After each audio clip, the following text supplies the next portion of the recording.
नमस्कार विद्यार्थी मित्रों, जय श्री कृष्ण। चैप्टर नंबर 6 और नेम घर। राइटर नेम है भोलाभाई पटेल। उसका परिचय, जन्म सन 1934 ईस्वी और निधन सन 2012। सबसे पहले भोलाभाई पटेल का परिचय देखते हैं। भोलाभाई पटेल गुजराती भाषा के साहित्यकार थे। जन्म मेहसाणा उत्तर गुजरात के निकट एक गांव में हुआ था। भोलाभाई पटेल बनारस यूनिवर्सिटी से हिंदी, संस्कृत और प्राचीन भारतीय संस्कृति के विषय में बीए की उपाधि प्राप्त की थी और गुजरात यूनिवर्सिटी में हिंदी विभाग के प्रोफेसर रहे थे। यहाँ पे भोलाभाई पटेल ने प्रस्तुत लेसन में लेखक शहर में स्थायी होने से गांव के घर को बेच देने का विचार करते थे। वह मिट्टी का घर उनके परिवार ने बड़ी मेहनत से बनाया था। घर बेचने से पहले सब भाई एक बार इस घर में साथ रहने जाते हैं। लेखक की माँ पुरानी घटनाओं को याद करके रोने लगती है। अंत में घर न बेचने का निर्णय लेते हैं। घर केवल 4 दीवारों और छप्पर वाल ही नहीं, लेकिन भावनाओं का प्रतीक है। यहाँ पे घर लेसन भोलाभाई पटेल जी ने लिखा है। यहाँ पे शब्दार्थ जो है वो मैंने नोटबुक में नोट डाउन कर दिया है। इसके बाद भोलाभाई पटेल का परिचय लिखा है। प्रस्तुत निबंध में यानी प्रस्तुत लेसन में लेखक ने उनका सपरिवार पहले गांव में रहते थे, लेकिन शहर में धंधा रोजगार यानी नौकरी के लिए स्थायी होने के बाद वो घर का जो पुराना यानी पुश्तन कई पीढ़ियों से चला आया यानी बहुत पुराना घर हो गया था, वो घर बेचने का निर्णय लेते।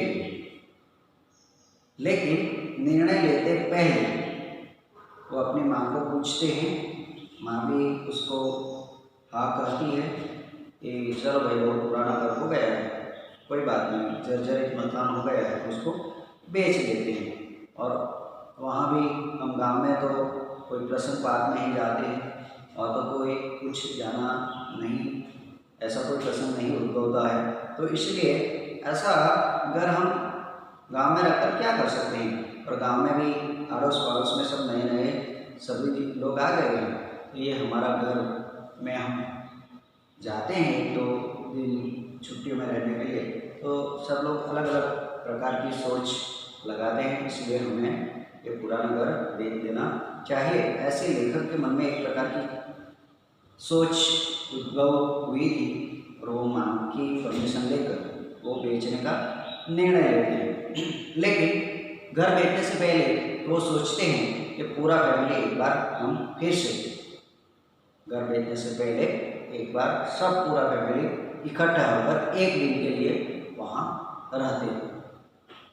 थोड़ा दिन निकल जाते हैं और बाद में लेखक की माँ को बड़ा दुख और दर्द, यहाँ पे मीनिंग व्याकुल हो गए, व्यग्र हो गए थे, यानी व्याकुल हो गए थे। वो सोचने लगी, ये घर जो हमने गांव में बनाया था वो बहुत मेहनत करके घर बनाया था, और आज सभी हमारे बच्चे लोग ने शहर में स्थायी होने के बाद हमारा घर बेच देने का जो निर्णय लिया है, वो सही है, लेकिन जो हमने जो मेहनत की थी और पूरे फैमिलीज, पूरे समाज में जितने भी प्रसंग हुए थे वही घर में हुए थे। तो वो घर मात्र ओनली घर नहीं है, लेकिन वो घर हमारी आत्मा है। पिताजी ने बड़ी मेहनत से वो घर बनाई है, मैंने भी बहुत कुछ मेहनत की है, पूरे संतान वहाँ बड़े हुए हैं। तो ये सारे प्रसंग पाठ सभी संतान सभी प्रसंग वहाँ हुए हैं। तो वो घर घर नहीं है, एक प्रकार का ये घर की आत्मा है, एक आत्मा जैसा है। तो ये घर बेचने का जो सोच लेखक के मन में आती है, तो ये बात माँ को बताते हैं तो पहले वो तैयार हो जाती है, लेकिन बाद में उसको बहुत चोट पहुँचती है, बहुत दुख होता है और बाद में वो चिंतित रहने लगती है। लेखक ने देखा कि माँ को कुछ चिंता हो गई है। उन्होंने पूछा तो उन्होंने बताया माँ ने कि जब तक मैं जीती रहूं तब तक ये घर बेचो मत, क्योंकि आपके पिताश्री ने ये जब घर बनाया था तो बहुत कुछ मेहनत की थी, और सारे प्रसंग सारे संतानें सुख या दुख में वहाँ हम लोग बड़े हुए थे। तो ये घर नहीं है, लेकिन एक आत्मा है, ये आत्मा को मत निकालो। ऐसी माँ ने बच्चे को कहा था। तो बच्चे लोग यानी लेखक माँ की बात को मंजूरी दे देते हैं, और अंत में ये जब तक माँ जीवित रहेगी तब तक ये घर नहीं बेचने का निर्णय लेते हैं। तो यहाँ पे जो घर लेसन भोलाभाई पटेल ने बताया है वो पूरी स्टोरी बहुत अच्छी बताई है, और स्टोरी में एक बड़ा ही मैसेज मिलता है कि पहले के ज़माने में सभी लोग गांव में ही रहते थे, लेकिन गांव में कोई बड़ा व्यवसाय, धंधा, रोजगार, नौकरी नहीं मिलती थी। इसीलिए सब धीरे धीरे करके शहर में आकर स्थायी हुए। शहर में सारी फैसिलिटीज मिलती है, धंधा मिलता है, रोजगार मिलती है, नौकरी मिलती है, इसीलिए सब धीरे धीरे करके शहर में स्थायी होते हैं। उसी तरह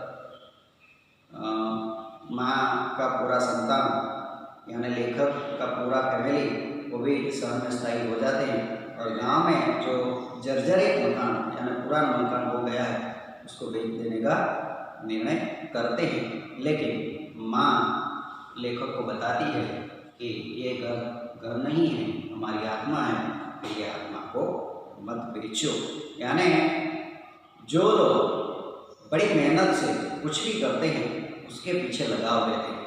जिस तरह माँ को घर के प्रति लगाव रहते हैं, उसी तरह हम भी कुछ मेहनत से जो कुछ काम करते हैं तो उसके पीछे एक प्रकार की लगाव रहती है, आत्मा रहती है। तो ऐसी मेहनत से जो कुछ भी चीज़ हम बनाते हैं तो वो हमारे लिए एक कामयाबी बन जा सकती है। उसी तरह मानवीय लेखक को घर बेचने का इनकार कर दिया, घर बेचने का ना कर दिया। तो यही कहानी में, घर कहानी में गांव में एक बड़ा लगाव रहता है माँ के प्रति। और पहले के ज़माने में तो सब लोग गाँव में ही रहते थे, लेकिन धीरे धीरे करके सब लोग शहर में आकर स्थायी हो गए। लेकिन लास्ट में हमको हमारी जन्मभूमि तो याद दिलाती है और याद आती है। तो यहाँ पे जो स्टोरी बताई है बहुत अच्छी स्टोरी बताई है। हम इतना ही वीडियो देखने के बाद एक बार स्टोरी हम रीड कर लेंगे तो स्टोरी में क्या मैसेज है तो हमको अच्छी तरह से जानकारी प्राप्त हो सकेगी। तो यही वीडियो में घर का सारांश यानी घर प्रत्यय का, गाँव का घर प्रत्यय का जो आत्मा यानी लगाव के बारे में जो बात की है, डिस्कस की है, वही डिस्कस मैंने आपको बताई है। आपको ये घर लेसन एक बार रीड कर लेने का है, 2 बार रीड करने का है। नहीं समझ में आए तो हम एक्सप्लेनेशन करेंगे, नहीं तो ये घर लेसन की स्टोरी का जो सारांश है, मीनिंग है, वो मैंने आपको बता दिया है। फिर भी आपको फिर से एक बार समझाने का प्रयास करूँगा। तो ये घर लेसन की स्टोरी है। Okay, thank you.